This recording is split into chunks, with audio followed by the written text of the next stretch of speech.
myself again. But it's the only way you're ever gonna learn. You look back and it's all in the past. I'm dwelling on the thoughts I cannot say to you. If I don't say the words, then maybe it's not. Good afternoon. Welcome to NUFC Matters with me, Steve Wraith. It is Tuesday, which means I'm joined by Ross Gregory. Good afternoon, Ross.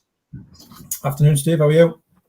Yeah, good. Good to see you, mate. As always, here to talk a little bit about Newcastle United's coming and goings in the last 7 days at Newcastle since we last spoke, and taking your comments. And Tom Dixon got in very early with this one. He says, afternoon, what's your thoughts on Nick Pope's negotiations now well underway between Newcastle and Burnley? Yeah, it's the announcement on Sky Sports tends to give it a bit more credence now. I think looks as if we are indeed trying to sign Nick Pope, who's obviously part of the Burnley squad that was relegated last season. So looks like we are looking to get a keeper, Ross, and Nick Pope is the man. Yeah, absolutely. I think, the hunt for the goalkeeper has been a kind of interesting one. It's gone on since January. There was definitely interest in Dean Henderson in January. And then there's been further conversations around Dean Henderson since then. Nick Pope has now kind of emerged as what appears to be the first choice target for whatever reason. They're deciding to go down the Pope route. The fee looks to be decent, I think. If you're talking kind of potentially up to 15 million with add-ons and stuff like that. I think for an England international goalkeeper is not too bad. It's not cheap. Don't get us wrong. Dubravka came in for a lot cheaper. But for an England international goalkeeper, it's I think it's a decent fee. He's someone who's obviously very experienced, very good goalkeeper. Will add a lot of competition for places for the number one jersey for Martin Dubravka, which I think Dubravka needs. He's not going to really get pushed, I don't think, with no disrespect, with Carl Darlow or Mark Gillespie or Freddie Woodman. I don't think they're seen as being Premier League number ones by Eddie Howe and the Newcastle coaching staff. So yeah, Nick Pope's it's a good move, I think. I'd be interested to hear what everybody else thinks. But I think it's a really, really strong piece of business if they can sign another current England international for a decent fee, get him through the door and add a bit of depth and quality to the squad. You're talking about those potential outgoings. Preston North End are set to complete the transfer of Newcastle goalkeeper Freddie Woodman now. Obviously, he's in his final year of his deal at the club. 25-year-old is expected to undergo a medical detail, having turned down a counter offer from Birmingham City. So that very much looks as if it's going to be a permanent deal, Ross. Also, Carl Darlow, another one you've mentioned, he is being linked with Middlesbrough, but it's unclear at the moment whether Carl Darlow is under contract, who's under contract at St James as part of Coastal 2025, will be loaned out or sold. So it does look as if there's going to be a change in the guard between the sticks, and those two go. And is there either one of those that you would like to keep, Ross? I think Woodman's the kind of the one that a lot of Newcastle fans would have hoped would kind of come through. I know he's not a local lad kind of coming through the academy, but he's been with the club for a lot of years and come through the academy setup obviously since his dad was at the club. And it's really nice to see good English players, good promising English goalkeepers make a mark. He obviously had a fantastic spell with the England youth squads at under 20s level with the likes of Adam Armstrongs and people like that. And had a lot of success there. So it would have been great if he came through. And he's had a couple of opportunities, but it's just never quite happened for him. He could be one of those who really goes on and blossoms as a goalkeeper. The older he gets and into his late 20s, early 30s, he could be a really, really good goalkeeper still. I just don't think he's ready at the minute for where Newcastle want to be, where Newcastle need to be, which is it's a shame for him. But I would have loved to have seen him at some point become Newcastle's number one, I think, but it just doesn't look like it's going to happen at the minute. As for Darlow, been a fantastic, been a really good servant for the club. So since he joined from Forest, don't think he's really let anybody down when he's come in. He's been solid, he's been reliable, he's been dependable in the main. But again, it's now that the club's at that different level, isn't it? It's not just looking at surviving in the Premier League. The club's looking at being a top 6, top 8 club next season potentially. So to get there, there's going to have to be tough decisions, and people are going to have to be moved on, as well as new players coming in. Okay, Chippers afternoon. He says, looks like this afternoon Newcastle will match Lille's asking price for Botman, according to Fabrizio Romano. Now, Fabrizio does get a few things right, and he gets a few things wrong. But again, it just shows that the deal for Botman isn't dead yet, Ross. No, it's certainly not dead. It's certainly not dead. It's probably taking a little bit longer than what everybody would hope for, but it's certainly not dead. Newcastle have got the financial capabilities to make that deal happen. They can match kind of asking prices from Lille. They can offer more than decent term for Botman. It's another complicated deal. Obviously, there's the Milan interest. Milan are in a little bit of chaos at the minute, so that could hopefully play into Newcastle's hands. But when again, Newcastle are where they are in this kind of journey with the new owners and the kind of the capabilities of the club. Milan are Milan. They've just won Serie A. They've got Champions League football. It's an attractive club still, regardless of what you think about Italian football at the minute. It's a real, European heavyweight. So for Botman to probably just weigh up their interest and just see if they're going to come back in or what might happen with that one. It's understandable. It's understandable for players, for young players. They want to play in the Champions League. They want to play at the highest level possible, and they want to play for big clubs. We all up here on Tyneside know how big Newcastle is, know how big the club could be, but in terms of international standards, just not quite there yet. So I think that's where part of the dilemma lies with young players at the minute, and certainly players that the club are trying to sign. Okay, another question is from Darren Lee Wells, just about the keeper again. He says, you think Gillespie might be out the door also, and youth keeper under 21 is third back up to free up the slot to register a player over 21 on the squad. We mentioned this last night, actually, Darren, on the transfer show, and we think that Gillespie will be kept. He's a Geordie. And I don't think he's that bothered whether he plays or not, to be perfectly honest. Of course, he'd love to play for Newcastle, but I think he knows he plays. But I think as well, he makes part of the English quota that you've got to have in your team, and I think it's quite vital. He's a goalkeeper, part of the English quota, and I think that might have a little bit to say. Yeah, I've not heard anything about him going out. I think he'll probably still be at the club at the start of the season, whether he's third choice or he's fourth choice, and whether one of the younger players, starts pushing him for that third choice berth potentially, then we'll wait and see. But yeah, I've not heard anything of him going out. You need all different players in your squad, all different characters, players who are a bit more comfortable with a certain role within the squad. As a maybe a backup or somebody that realizes that they're perhaps not going to play as much, but they're happy being around the squad. They're good in the change rooms. They're good for morale. They're good trainers. They're good on the training field. They're good with the younger players. All that sort of stuff. So it makes the mix of the squad something that you have to weigh up as a manager. And yeah, I don't think Gillespie's going anywhere. No, me neither. I think he will stay. Yeah, I think most of us have switched off to the Tike and Botman deals. And you're right. If they come off, great. If they don't, then so be it. Que sera, as Mick Lowe said at the weekend. Tom as well. Yeah, I've seen that. There is talk today about Gale and Darlow going to Middlesbrough.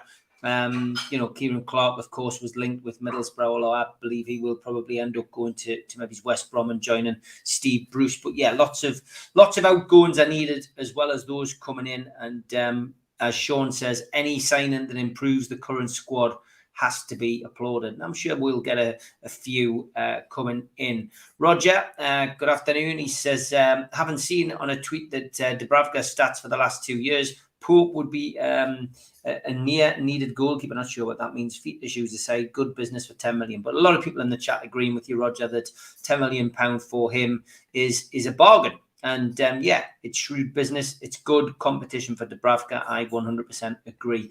John, he says, Ross, do you think Burnley's Cornet would be a good signing? He can play wide as well as centrally and might be available. I mean, he's not a bad player, I've got to be honest, but I would err on the side of signing players who've just been relegated. That isn't what Newcastle, for me, is about at this moment in time. I think we can sign better players. I'm not sure what you think, Ross, but Cornet, I'm not so sure. No, I'm not sure. I've not seen enough of him, to be honest. The only Cornets I really say the ones with ice cream in them, to be honest. But I've not seen too much of him to really make too strong a judgment. I'm always wary of just judging players on what I see on the TV and or what I see on Match of the Day. We've all seen players who look great on Match of the Day highlights and a couple of show reels and whatever. You know, let's be honest though that we need a second striker / wide player, wide forward to come in, and there'll be plenty who will be linked over the next few weeks and a couple of months up until either A, somebody comes in, or B, the transfer window closes on the 1st of September. So Cornet, don't really know too much about him. No, me neither. Seen him play, of course, and I just don't think, you know, chasing players from relegated teams is the best way forward. I mean, goalkeeper wise, Nick Pope's a different thing, I think, but outfield players, no. Chantel, I agree. I think we just need to be patient. The owners know what they are doing. We will bring in players in before the window closes. Okay. Afternoon again to Johnny. Says, lads, I'm not a fan of the Europa League due to the number of games involved. Any idea how many games are involved for a successful run in the Euro Conference League? I would imagine it's a lot more, isn't it, Ross? I'm not sure of the format. Yeah. I think it's certainly roughly around the same, if not a few more. It's obviously a new competition that's come in and is added some a little bit extra spice to them kind of European games and places.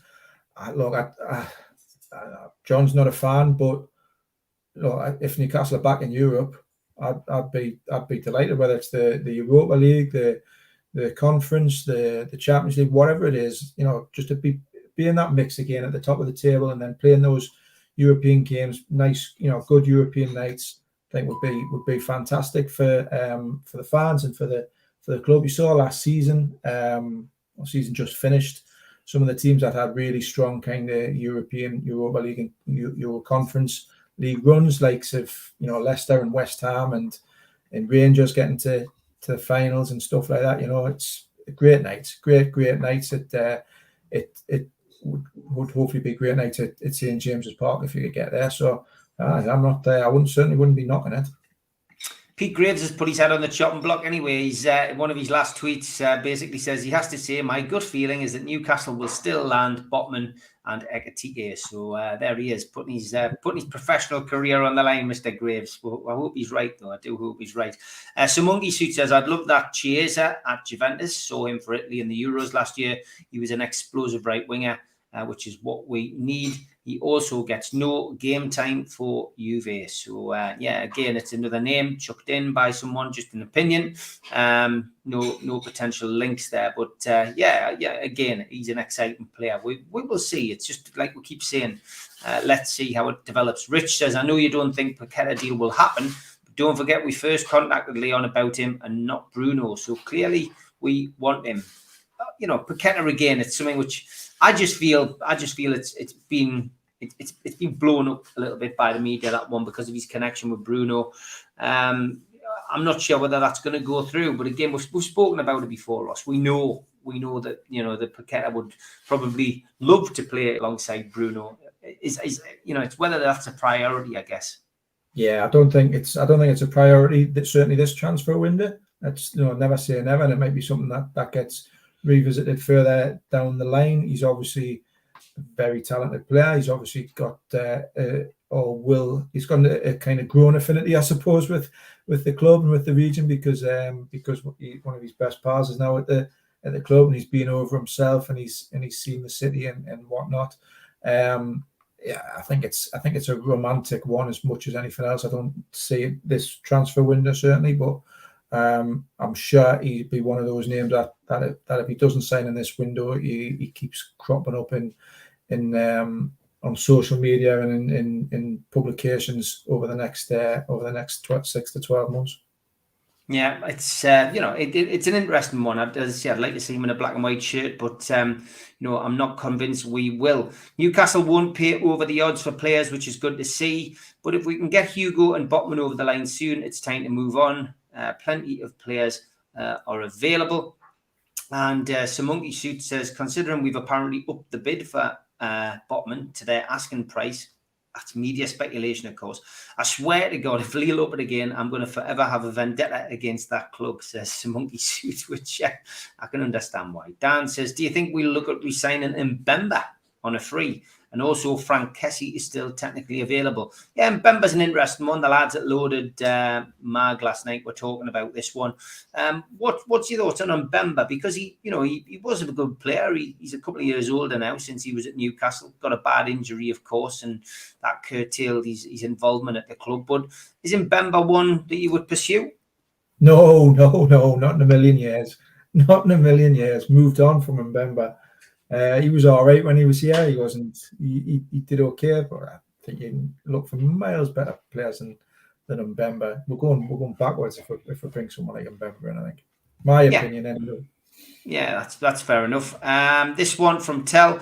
He says, I still believe a surprise will happen. Someone we haven't mentioned will be signed. What does Ross think? Ashworth holds cards very close to his chest.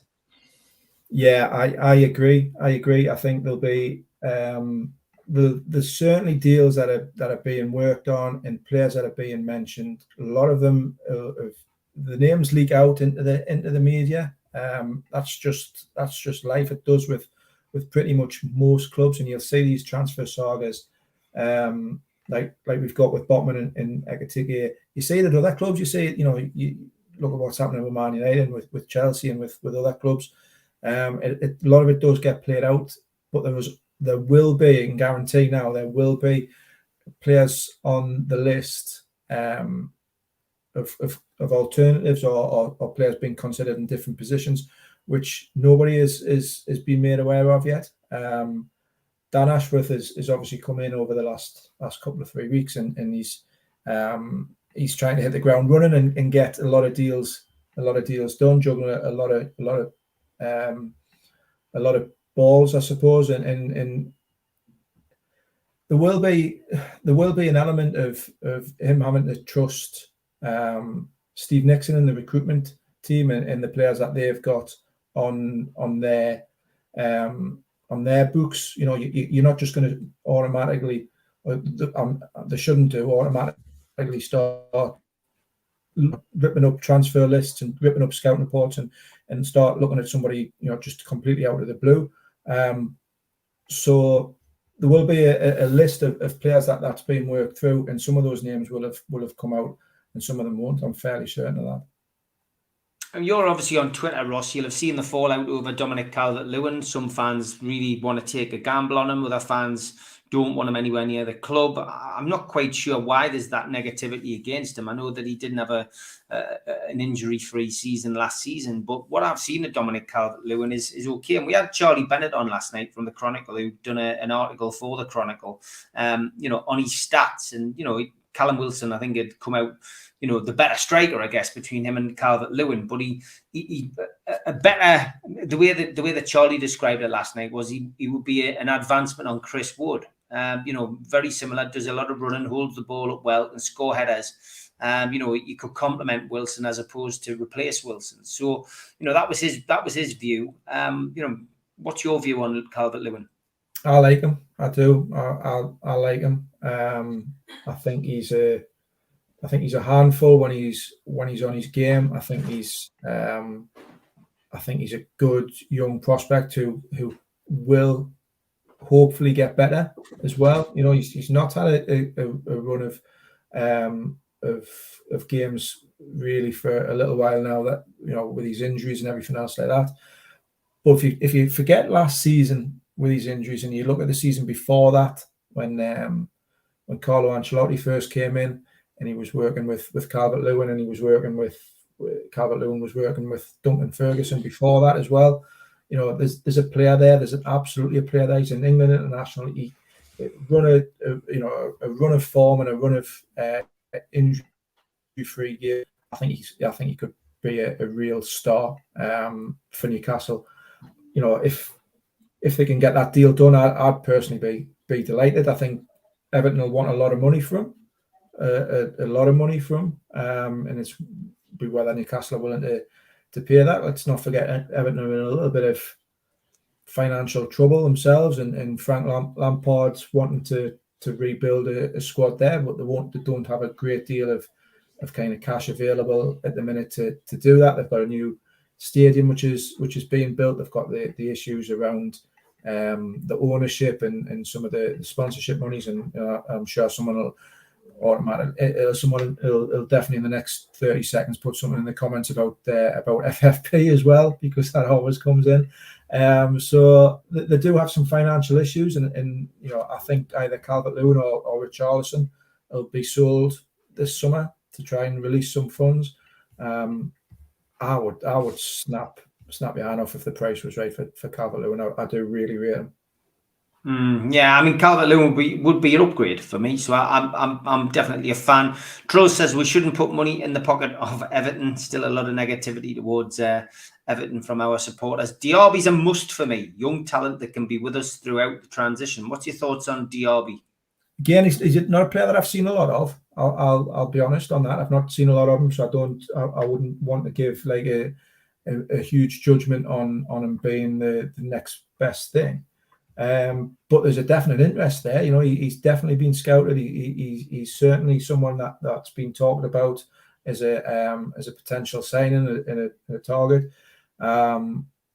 You know, so someone like him coming in, you look at the stats and he looks fantastic. Looks like a real prospect. As I say, I've not seen too much of him, but you know, Newcastle need wide players, need wide forwards, need a bit extra quality in that top end of the pitch, in that final third of the pitch.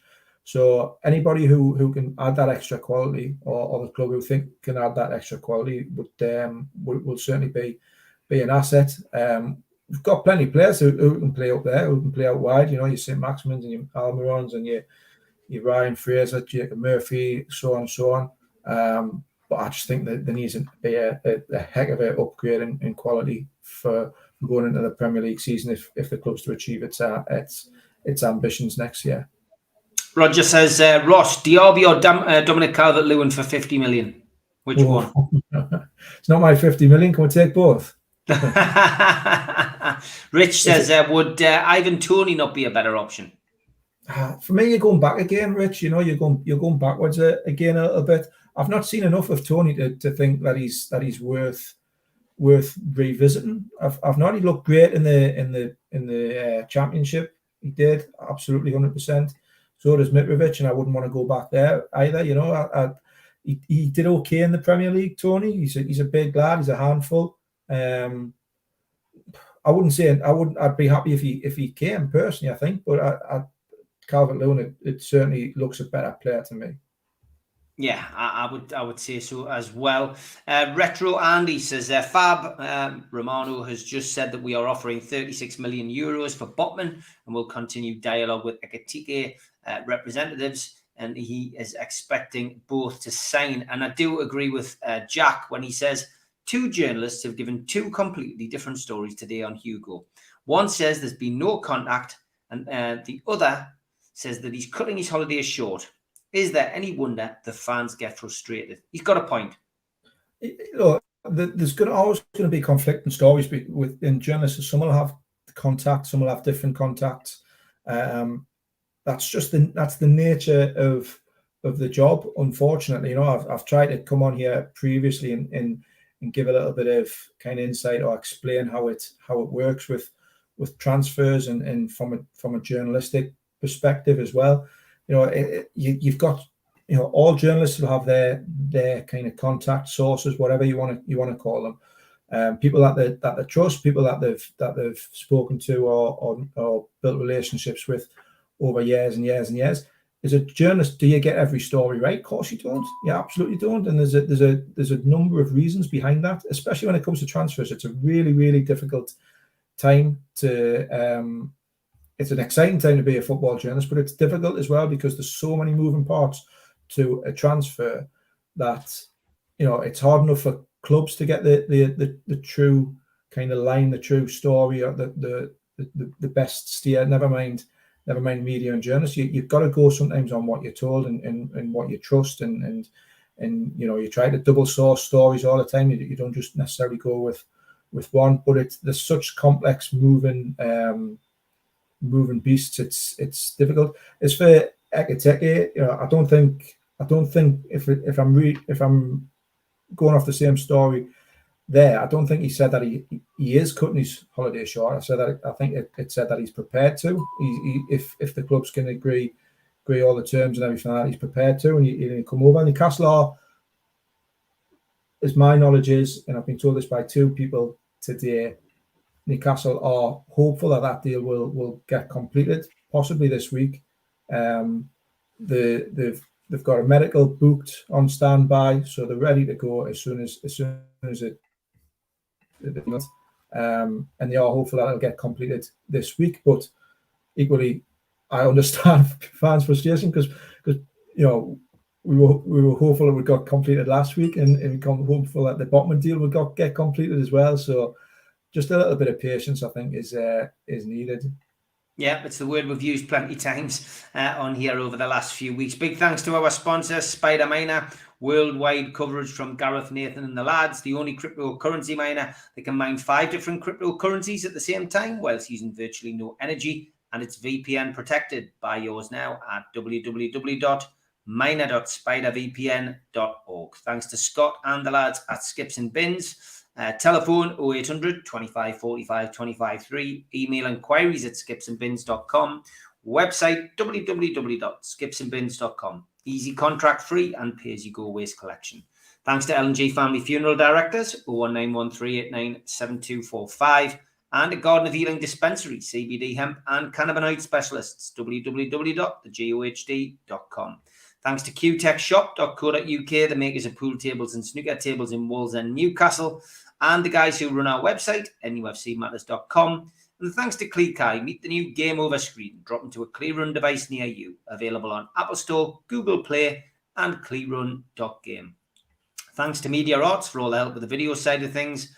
And if you want to subscribe to the channel, you can for free. Simply hit the Newcastle Legends logo in the right-hand corner and you can subscribe for free. It is 7 shows a week, and you can hit the thumb up to hit the like under the video and click share to share to your social media, and drop into the comments box to speak to like-minded Newcastle fans or to leave a question for me and Ross.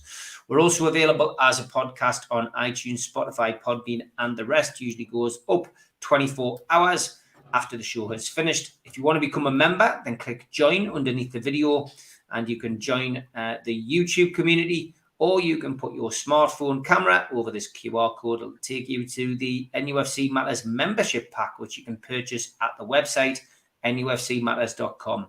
What do you get if you do that? You get a cup, a scarf, a membership card, and a pen, and entry into the monthly draw.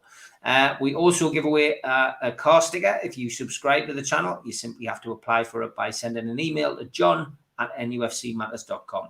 We support the food bank on here as well, nufcfansfoodbank.co.uk. The matchday bucket is there 365 days of the year, and you can make a virtual donation today. Don't forget the NUFC Matters event this weekend is Friday, the 24th of June. Tickets are £12 and £15 respectively. Doors open at 7 o'clock at Shearer's Bar, and it is Mick Lowes and Andy Griffin who will be on stage. And looking forward to that. There'll be quite a few from the NUFC Matters community getting along there on the night. Don't forget the raffle for the latest Alan Shearer ball is now online at nufcmatters.com. 99 tickets available, and it's $2.99 a ticket. Enter now at nufcmatters.com, and you could be the lucky winner of the 260 dinner signed Alan Shearer ball.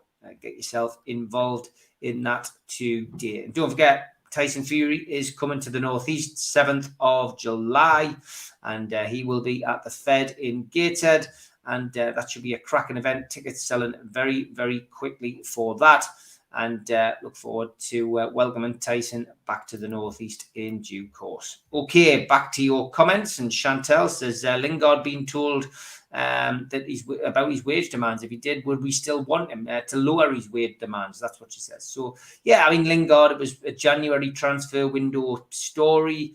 It didn't come off. You're hearing stories that, Manchester United don't want to do business with Newcastle. We're hearing rumours of Lingard's wages being excess of 120,000 a week. Sounds as if it was dead in the water, and it doesn't look like he's getting much interest from anywhere else. And Darren says, sounds like Lingard's pricing himself out of a move to a good number of clubs with these high wage demands. You can see someone like Everton or Villa overpaying in wages. So is that one we probably should just swerve, Ross? That's a good question. That's a really good question. That I quite like Lingard. I think he's a good player. I think he would upgrade the squad. Certainly upgrade the squad. Give a bit of versatility in that kind of attacking midfield type of role, or he can play out wide. Plays one of the kind of the front three. I think he would definitely add value to Newcastle's squad and improve it, but it's got to be done on the right conditions, on the right terms, at the right price. You can't have somebody coming in demanding 200 grand when everybody else is on 100 grand, for example, because it just, you've got to stick to a wage structure. You've got to stick to your principles, and you've got to get the right characters and the right people in who want to be there for the right reasons. Look, I don't mind, and don't blame Lingard for asking for whatever he thinks he's worth, and asking for a lot of money. There's some crazy money floating around in the Premier League these days. So good luck to the lad if he thinks he can get a bumper salary out of one of the clubs, and he might well do. But it wouldn't. I don't think it'll be Newcastle. Certainly not at this point. They'll stick to a wage structure. They'll not compromise on that and risk upsetting and unsettling the rest of the squad. But like I say, if he does come in, I think he upgrades the squad definitely. Yeah, Simon Willock putting out training videos on holiday. Big season coming up for them next season, says Roger. He's right, isn't he? He is. Two players absolutely bang on who've got really big seasons ahead of them. Was a little bit disappointing season for Joe Willock at times, up and down with injuries. He's having come in as kind of the only signing really last summer, the big money signing didn't quite happen from. Once he got a good run of games in that midfield alongside, I think it was when it was the kind of the Shelvey, Joelinton and Willock trio in that midfield, he looked a lot better, and he started to find a bit of form. But then Bruno comes in and Willock gets injured again, and there's a lot of competition now for that midfield places. Sean Longstaff signed a new contract as well, so big season for Willock, absolutely. And ASM, well, we've talked about him till the cows come home about what he can do and some of the frustrations that come with him as well. But it's good to see them both working really hard in the summer, before coming back for pre-season, getting themselves ticking over, and let's keep our fingers crossed that they both stay fit and healthy and have cracking seasons. Stu says, any candidates for surprise departures from Newcastle this summer, do you think? I don't think that anybody is really unsellable, bar perhaps in January to an extent. Kevin Trippier, Bruno, probably Dan Burns, comfortable. Other than that, I don't think anybody's unsellable if the right offer came in. So if somebody decided all of a sudden that they want to pay 35 million for John Joe Shelvey, I think Newcastle would entertain entertain that. Almiron, I think, could he could perhaps be on his way in the summer if the right bid and the right offer comes in, and Newcastle get quality replacements in as well. St. Maximin as well. I think they probably will keep him, but it wouldn't surprise us in the slightest if he went. So bar 2 or 3 or 4 players, I think everybody's got a price on their head. Yeah, Tony is a big fan, clearly, of Frank Kessie, and says with Barcelona struggling financially, maybe we should sign him. And Northumberland Geordie seems to be a good source here. He says, I was in Flares last night in town, and Ekatike was in there cutting some moves on the dance floor. He says, we had a couple of apple sours together, and he told me he was signing today. Great stuff, mate. I wouldn't tweet that if I was you. You could find yourself quite busy tonight. Calvert-Lewin says, some monkey suit. It's the price for me. His best ever season was 16 goals. That was under Ancelotti. I feel like 50 million is far too much considering how much we paid for Wilson. John says, Rabiot and Thorgan Hazard linked in the last few days at more reasonable prices, £15 million each. What are your thoughts on that, Ross? Hazard, I don't think necessarily takes the squad on too much. He's obviously a decent player, don't get us wrong, Belgium international. He's at Dortmund at the minute, I think, and he's obviously a good player. But a huge upgrade on an Almiron or a St. Maximin or whatever. No, not for me. So I'd be surprised if that one came off. Same with Rabiot. Decent players, but are they going to kind of really move that squad onto the next level? No, I'm not sure.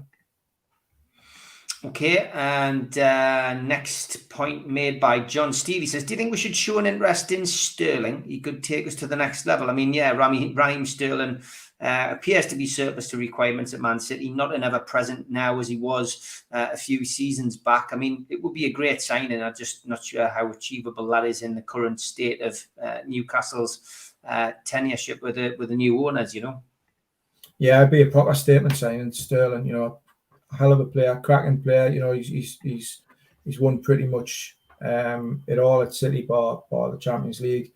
Brilliant player. England, obviously international, and this possibly the star of the Euros last summer. So last summer, wasn't it? For England, cracking player, and he'll hopefully play a big part in the World Cup in November and December for England as well. But he's not going to want to give up Champions League football, give up title challenges, and playing cup finals and playing at the very top end of the game and for the rest of his career. So I don't see that one as being something that Newcastle could achieve. But it would be great if one day the club's in a position where they can go for those high profile players.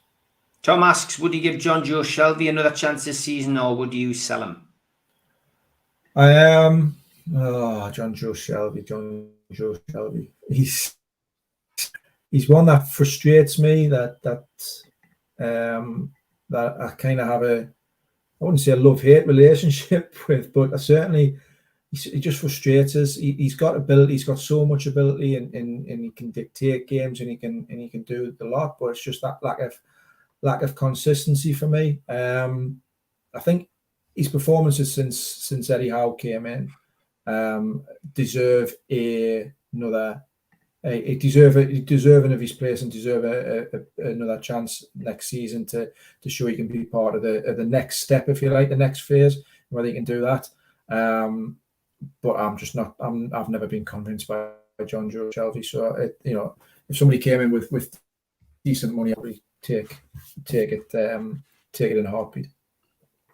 It would stop Raheem Sterling scoring against us all the time. Great logic, Geordie Jedi. I do agree. Tom's also asking about James Ward-Prowse. He says he's a great player who we've been linked with. Do you think he would leave Southampton to come to Newcastle? See, they're the realistic ones for me. That is certainly the type of player that Newcastle should be looking at.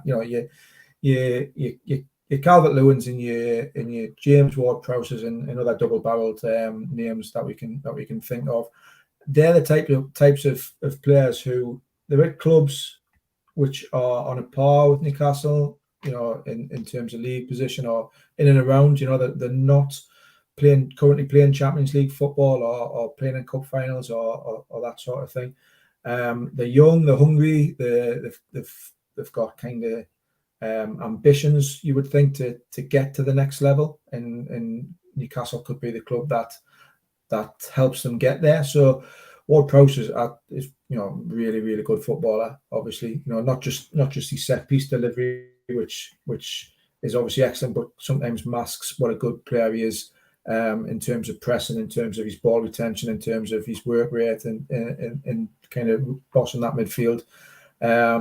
I think he's a cracking player, and I can see why fans and other people might want him to come to Tyneside.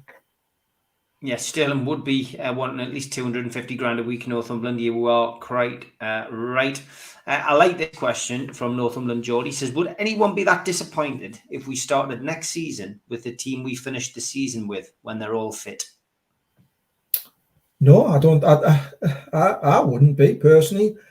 I can see fans would be, because fans want to see new players coming in, and you do want to freshen up a squad and try to push it on to the next level. And if you stand still, you risk going backwards. There's obviously a couple of examples of that in previous seasons. Under Sir Bobby, when we only brought in Lee Bowyer one summer, and then when Pardew finished 5th, and I think the club only brought in Vernon Anita in the summer when it was clear that needed a bit of a refresh and a few more players coming in. So for that reason, I think fans and players and coaches and management always want to keep refreshing the squad and bring 2 or 3 or 4 in, just to hopefully take it on to the next level. But the way that the squad and the team finished last season, they're the ones in possession of them starting jerseys. They're the ones who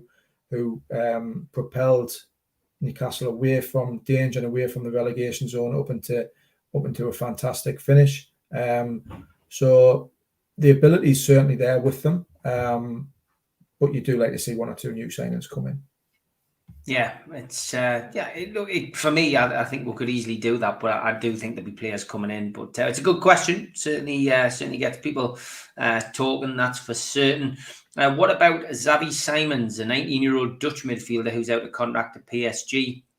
Great prospect. We should pounce. He can play in a variety of positions. What are your thoughts? I mean, we have seen Newcastle bringing in a lot of young talent, Ross, in the last couple of weeks, and attempting to bring in some new players, and certainly building up that under-23 squad. Yeah, that is going to be obviously a focus. It'll probably go a little bit under the radar, in a sense, in that people are going to focus on the big names and the first team and the senior team, and rightly so. But the under-23s needs some work done to it. It needs improving. It needs some better quality players coming in there who can hopefully develop over the next 12 to 18 months, and then start pushing for those first team places. So they do want to spend a little bit of money bringing players into that under-23 setup, and it'll be interesting to watch to see who comes in and how well they manage to kick on, because it's been a little bit disappointing, I think, over the last 5-10 years, those kind of academy prospects and the development of players and the strength of the 18s and the 23s consistently. There's been some good players and some good teams, but that consistency in terms of getting players from there into the first team, supplementing the first team, has been lacking a bit. Okay, Tom asks, who do you think will be captain this season? He hopes it'll be Trippier. Yeah, I think so as well, Tom. I think I'd be staggered if it wasn't. Yeah, I would agree as well. It's no longer the under-23s; it's now going to be under-21s. Cheers, Smashed Pumpkin. That's an oversight on my behalf, but yeah, you are right. Will the club take control of the club shop again to bring it back in house? Says Darren Lee Wells. I mean, yeah, it's the mess that Mike Ashley left behind, isn't it? I mean, things being subletted, subcontracted. I'm sure when contracts run their course, the club will, like they've done with the sponsor, the shirt sponsor, for instance, maybe find an early release or pay for an early release or whatever. So I'm sure in time that will probably happen. Yeah, you're right. There's a lot of things that probably need still to be unravelled from the Mike Ashley era. I don't know too much about the club shop in terms of the contracts and everything else that are in place there, but I think it'll be it's as much about control as anything else. I don't think you'd necessarily as a business mind subletting stuff out to people, because sometimes it's easier, it takes some of the hassle away, it frees up some resource elsewhere, and you can as long as you're kind of controlling those contracts and you're controlling the standard and the products and everything else like that go with it. So yeah, there'll be no doubt there'll be a few of these little hangovers from the Ashley era. I would agree. I think they'll just be, they'll take their time. Certainly what they're doing at the moment is, bulldozing parts of the training ground and trying to get that up to date. They're busy, decorating various parts of the ground and changing things, in the ground, and they're trying to bring in new players. But like I keep saying, Rome wasn't built in a day. So Monkey Suit asks, does anybody know when they're officially confirming the away and third kit with a sponsor? It's usually a few weeks after the first one. There seems to be a lot of traffic on social media, Ross, about the fact that Mike Ashley and Sports Direct are selling the kit, ahead of the Castoria July launch. Just another little swipe by the former owner, a little bit of naughtiness on his behalf. Maybe. Yeah, quite possibly. I think, the sooner that all ties are cut with that element and that part of the club's history, the better. Yeah, I think the answer is no, Tom, about Jethro Williams. Again, like Ross says, never go back. So I would say no. So Monkey Suit, Steve, do you know if the Fun 88 sponsor for the away and third kit are colour coordinated? I saw Al-Walid tweeted, but don't know if it's official. I don't know. I haven't seen the tweet that Al-Walid's put out, but I would imagine there would be colour coordinated. It's where these things tend to work. Jack says, what about someone like Raul Jimenez instead of Dominic Calvert-Lewin? Much better, in my opinion. I guess the problem is ultimately he's in the Premier League. He's not in a relegated club. I don't think he's out of contract. Would have to spend a lot of money to get Raul Jimenez, I think. Yeah, I think you have to spend a fortune, relatively speaking, because Wolves don't probably need to sell at the minute, and he is their main man, their main striker, their focal point. You saw how much they missed him when he was out injured. That bad injury that he had, the bad head injury. So yeah, I would be surprised if Wolves sold him at this point in time. But I like the idea of looking around the Premier League and thinking, look, James Ward-Prowse, can we get him out of Southampton? Who's their best player? Who's Everton's best player? Who's Wolves' best player? Who's West Ham's best player? Can we get them out for decent money or decent? If there's clauses in contracts, you never know. Like what we saw with Chris Wood in January, we ended up taking Burnley's certainly biggest goal threat, which must have played a crucial role in them going down ultimately. So I do quite like that idea. But Premier League prices as well are going to be huge, and there's going to be, as we all know, that kind of Newcastle tax as well. Yeah, just getting away from the player side of things, Newcastle talking about potentially increasing the capacity of the stadium at some point. We've seen at away grounds, safe standing coming in. Ross, what's your views on that? I mean, I quite like it. I've been to a few away ends now. Anfield springs to mind, where it's a lot safer, because when you go to away games anyway, people stand. They don't sit down. They stand. Yeah. So, for me, I personally feel that, I would be a big supporter of it. And Steve Hasty and I actually brought, the safe standing demonstration kit with the FSA to a bar in Newcastle. We let people look at it. We let people try it. I think it would be a great addition. Would you be a supporter of that coming to St James's Park? Yeah, absolutely, absolutely. I would. I think it's the clues in the name, and that's got to be the first consideration is safety. Is it safe? How safe is it? What's the risk element behind it? That's why there's the tests and the trials being done at a selection of grounds. There's always going to be an element of doubt and uncertainty in some people's minds around standing, returning to stadiums because of what happened in the late 80s and in the 80s and late 80s and culminating obviously in the Hillsborough disaster. So I can certainly see why some people will be wary about it, but if all the safety elements are in play, which I've got no doubt that they are, we've seen it's worked abroad.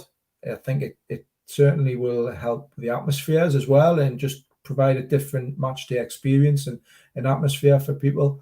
I'd be all for it, especially if it means that more people can get into the ground as well. I know that it won't be, thousands more because you've still got to be spaced out to an extent and comply with all the regulations.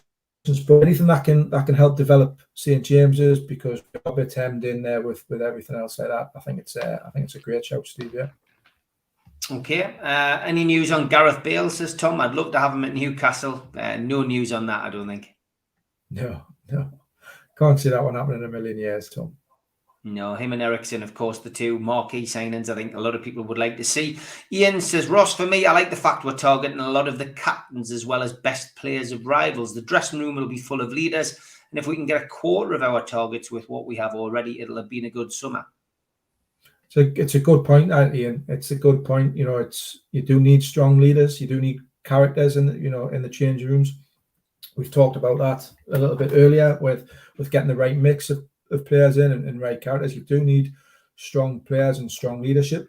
You've got to weigh it up though. I've been in change rooms, over the years, and you will have, Steve, and a lot of people, watching and listening will have. And you've got to have a mix though. You can't just have everybody. Can't be a big character. Everybody can't be a strong leader. Everybody can't be dead vocal, because it just doesn't work, and you end up clashing. And people, all of a sudden, too many forceful personalities can cause issues themselves. But out on the pitch, you want players who are leaders, and you want players who can, I suppose, handle the level of pressure, the level of expectation, the level of ambition that Newcastle will hopefully show over the next 3 or 4 years. It's going to be different.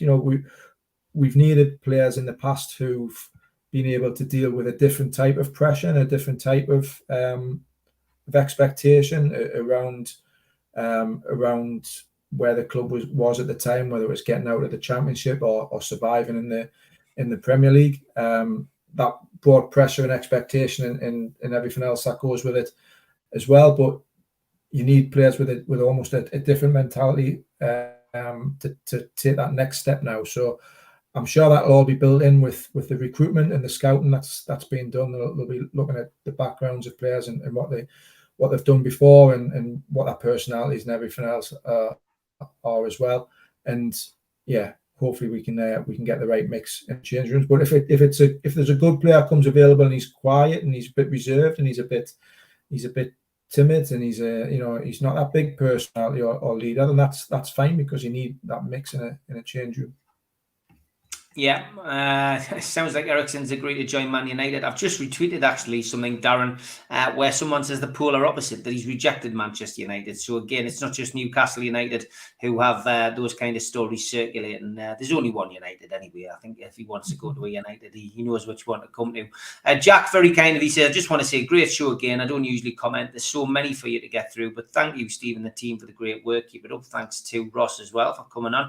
So Monkey Suit says, speaking of captains, was Conor Cody ever actually touted for a move to the Toon, or was that just what some fans wanted again, just what some fans wanted. I know Connor personally. I got to meet him through my time with Rafa.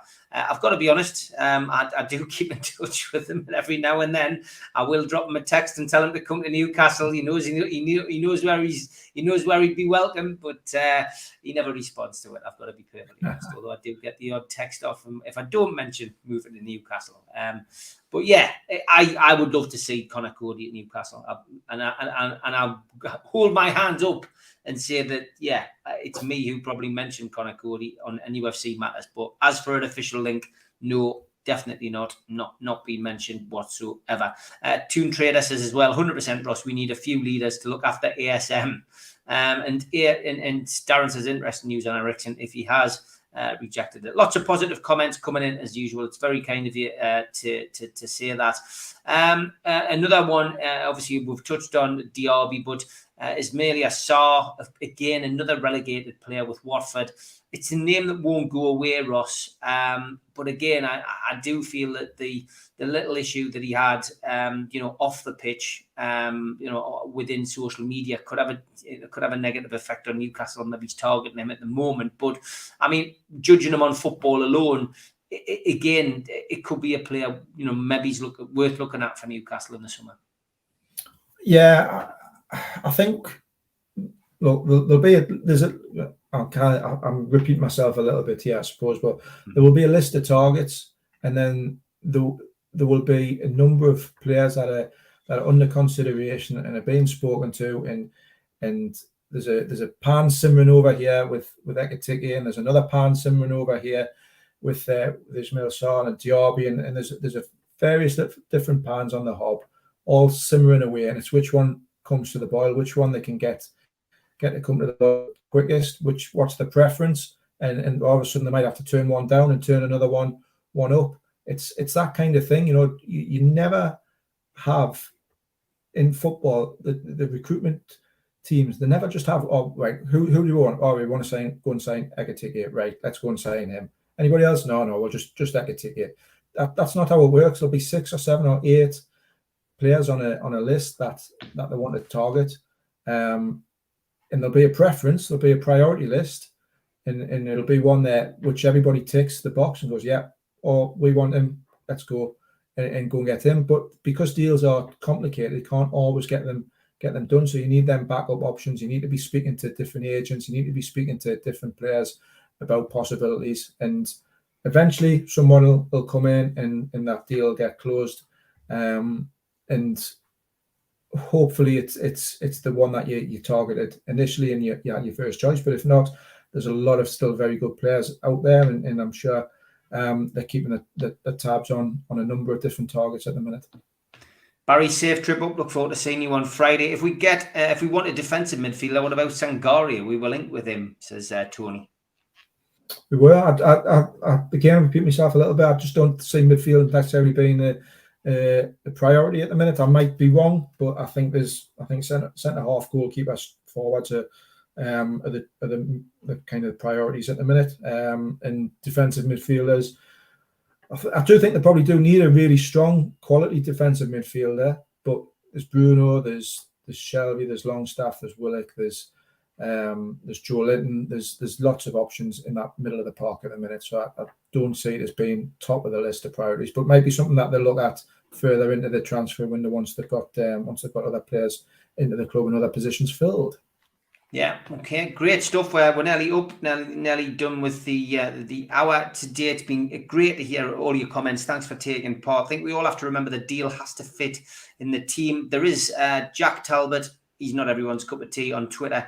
He's now saying that Real Madrid are interested in Hugo Ekitike. His source for that story is L'Equipe. So again, another twist and turn in that story. Let's just hope that by the time this is becoming a regular feature now. By the time we're on next week, Ross, we've got those players over the line. Hopefully, but every club's in the same position. So in the job I go across a few different clubs. I speak to different people at different clubs and everything. Man United fans are saying the same thing. Chelsea fans are saying the same thing. Where's our signings? Leicester are saying the same thing. Why haven't we signed anybody? It's once them dominoes start to fall, we'll see a few deals being completed. But there's no rush, no need to be impatient at the minute. Yeah, in the words of the great 1970s TV series Hitchhiker's Guide to the Galaxy, don't panic. And on that note, Ross, thanks for joining us. It's been a great show. Thanks to everybody for watching. Thanks to all the moderators. Take care. Have a good night. I'm back tomorrow night. Change to the usual schedule with George Mitchell. He's doing Those Were the Days. So join us tomorrow night at 6 o'clock for that. And then I'm back with Super Mac and Gibbo on Thursday. Take care, Ross. Take care. Cheers, Steve. Bye.